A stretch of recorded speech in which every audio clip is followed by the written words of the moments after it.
Hey, this is a bit of a different video from my normal ones. I'm still working through my coverage of the recent CitizenCon event, but I noticed there was nowhere really all of the Squadron 42 gameplay we saw had been posted up for anybody to watch. So I gathered it all here with a little bit of commentary. Keep an eye out for my proper coverage coming in the next few weeks, and enjoy.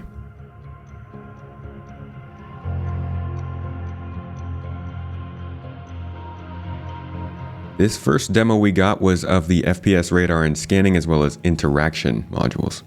You can see here, right off the bat, the interaction looks a little bit different with the way that you're looking at screens. It reminds me of Prey. You can also see that he uses this FPS scan here, and it actually starts to highlight some of the objects in the room. This is really all I wanted for the new player experience to help people know what was interactable with. The UI is pretty rough, but the interaction seems to be much better, and it's much more informative of what's going on, especially the fact that it just shows you straight up what a default key press will give you rather than prompting you to open up some sort of interaction menu. You can also see this circle. It apparently denotes an additional amount of interactions that you can give.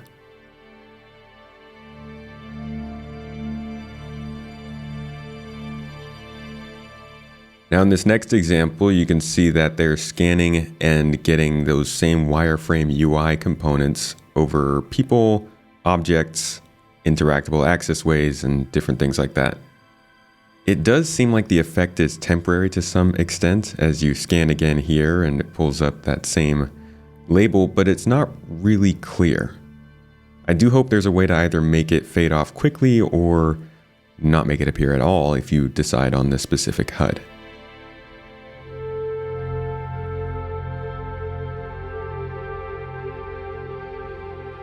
Up next is a look at CIG's new platforming controls.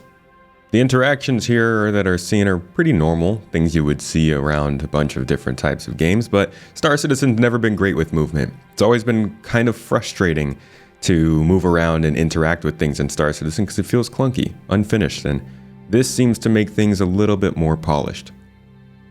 Everything here still seems to be linked to specific surfaces though, from what I can see of the shaded details on some of these ledges. So we'll have to wait and see what else is coming with this, but these ladder changes are nice. These are things we've been reading about in the monthly reports. Being able to look in different directions while on a ladder, and even do things like use weapons and jump off as we see here.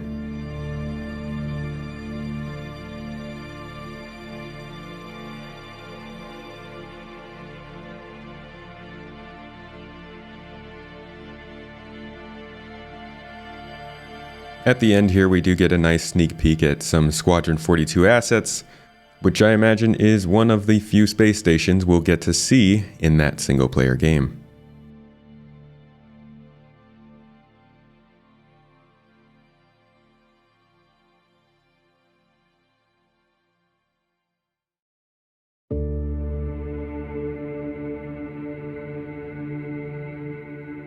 We've been waiting a long time for the EVA system to use the same foundation as our ships. This means limited fuel and the ability to coast without using fuel, almost uncoupled.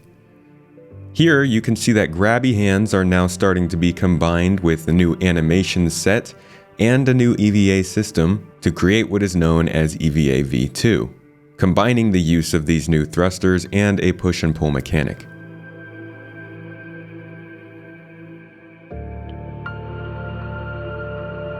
You'll be able to crawl along surfaces at lower speeds, taking in the sights and looking for new vantage points, but also you'll be able to push off and skim along the surfaces of these objects as well, creating a new form and speed of travel for the first-person experience in the game.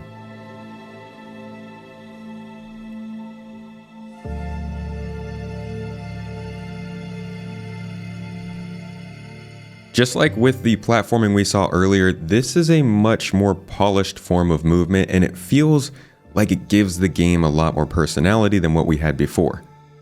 Simply sitting in the same exact state the whole time and floating around like a doll. As I'm sure you're already imagining, and as you can see they are showing here, This is going to open up a lot more options and gameplay possibilities in the zero-G space, which is definitely something that we're going to see a lot of in a game like Star Citizen and Squadron 42.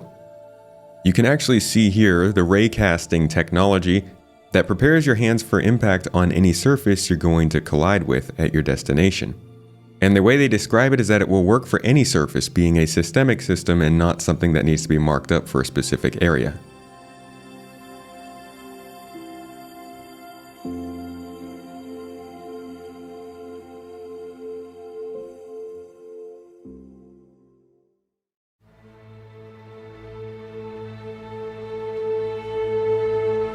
Next here we have Quantum Boost.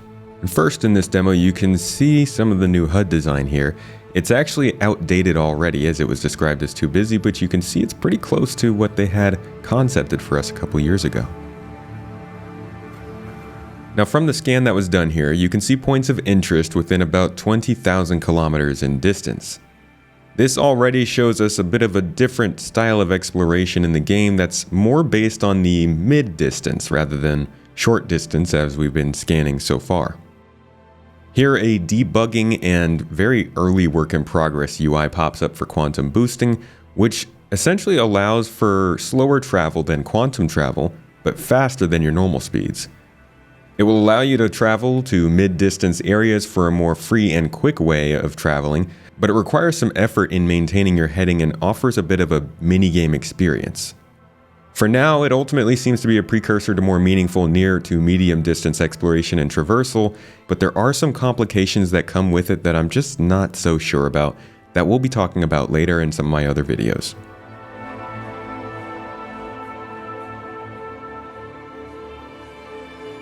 Next is an in-engine modeling of what the mini-map will be based off of. The interesting part about this is that it's not just the mini-map, this is the technology that will drive anything from holotables to map globes on big ships to our own MobiGlas maps. That's because instead of actually mapping out different areas by hand, they've essentially taken the ships in-game and rendered them using these specific shaders that lead to things like the doors, walls, and ceilings disappearing so you can get these sort of cross-section views. This will hopefully allow for different interior spaces in the game and the ships to all be mapped out much more easily, and maybe lead to some more interactive mapping experiences where you actually need to go and find these areas before they show up on your hologram. It's a pretty slick looking map. I'm excited to see how it functions in the actual MobiGlas and in our radars that we have in ships and vehicles.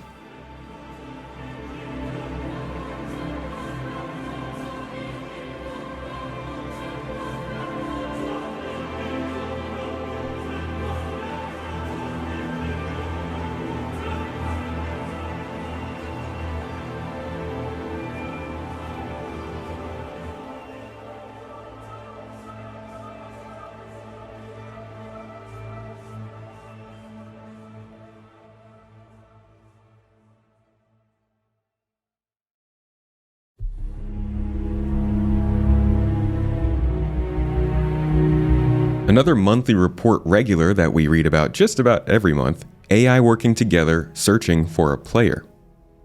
In this example, we have a player character, denoted by another AI, going and hiding off behind a vent. You can see that all of these different white bubbles kind of show different places where a character might be hiding. The room is systemically filled with these bubbles based on different geometry, and the AI are able to then search and validate these bubbles as they move around the room. This whole scenario involves these two AI clearing out hiding places in the room, looking at usables, and communicating back and forth what has been searched and what hasn't. Of course, this is a debug mode, so it looks a little bit weird, but you get the idea. You can see how the AI both go to different areas rather than doubling back on each other's, although they are still a little bit inefficient about it, if you ask me.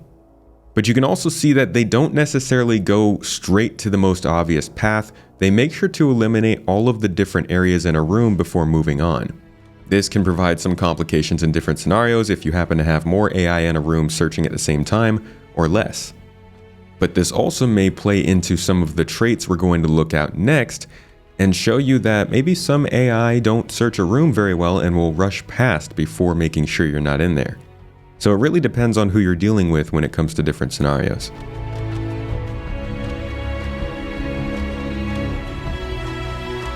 Jeez, rude dude didn't even wait.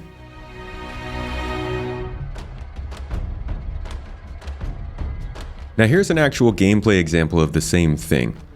Worth noting here is that the AI won't necessarily act the same way every time, as I mentioned before.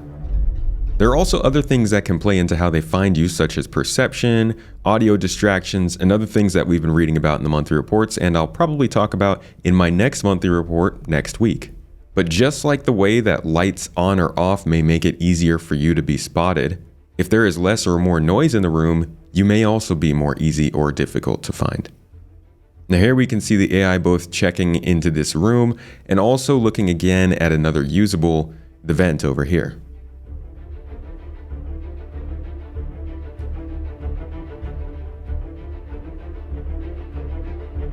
I think we can all agree these aren't groundbreaking AI mechanics, but considering the current state of AI in the game, this is nice to see. And also considering everything else the game comes with, this is less important to me, to be honest. So it's more an extra when I'm considering the space sim experience. But it's nice to have. Stealth can be kind of fun.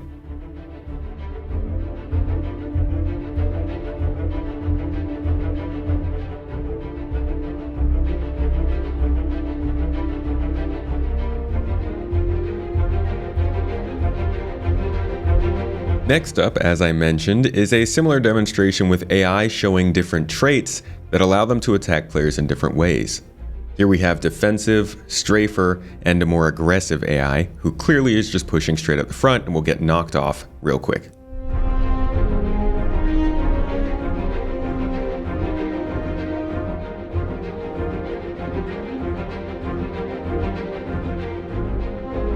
But you can see that the AI engage you in different layers: supportive, aggressive, and defensive.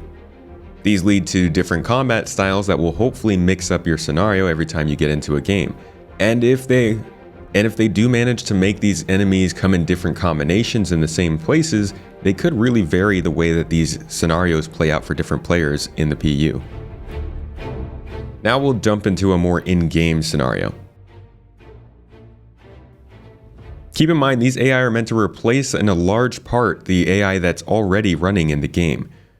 We fight against them, we know they're not great, they suffer from network problems, but all of those additions we've been reading about in the monthly reports over the last several months that eventually were going to make it to us, apparently we're building this new model of combat AI. So it's nice to see the way they work together, even flank us a little bit, getting the high ground here, a nice highlight in my opinion, and ultimately work together in different ways to fight you. Obviously, this reminds me again of a lot of different sci-fi games I've played in the past.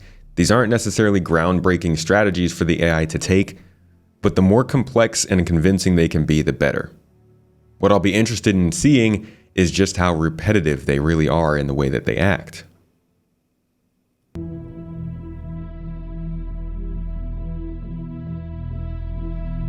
Finally, we get to see the first look at the building blocks based MobiGlas with new animations, new information, and new graphics. And I gotta say, this looks way better than what we have right now. The information density is much better. I feel like I'm getting a lot more information from the different notifications to the sub-menus to the layout itself. It all feels much more compact and to the point. Also, Sadaball is nice to hear about. You can see that there are alerts to let you know what's new and what's not. There's a current chat that refreshes in a much better way than it does in the game now, and the overall responsiveness is looking a lot better too. There are some tidbits here that could be fixed up, but for as early a UI as this is, considering where Squadron 42 is in its lifetime, this looks much better. And I gotta say, one of the best parts of this, in my opinion, is the notification screen on the first page. It's really annoying when you get certain alerts and you just don't know what they said before. But overall, I really like the way this looks, and I can't wait to hear more about it later. So this was all of the Squadron 42 gameplay footage we saw after most of the panels in Star Citizen were over. As I said, I couldn't find this on YouTube yet, so I thought I'd start with this. But my coverage of the event isn't over. I have a lot to say about CitizenCon, and I'll be going over it in the coming weeks. Make sure to tune in though, as I'll have a podcast coming out reviewing the event with morphologists in the next couple of days, as well as a talk about the combat changes with Avenger 1 next week. On top of that, here on the main channel, make sure to subscribe as I'll have a full review of different panels coming out over the next couple of weeks, where we'll get into the nitty-gritty details. And keep in mind, with all these features you saw today, these are being worked on for Squadron 42. We likely won't see many of them for a little while until they can get polished for Squadron 42 and then worked on and made a little bit better for the PU.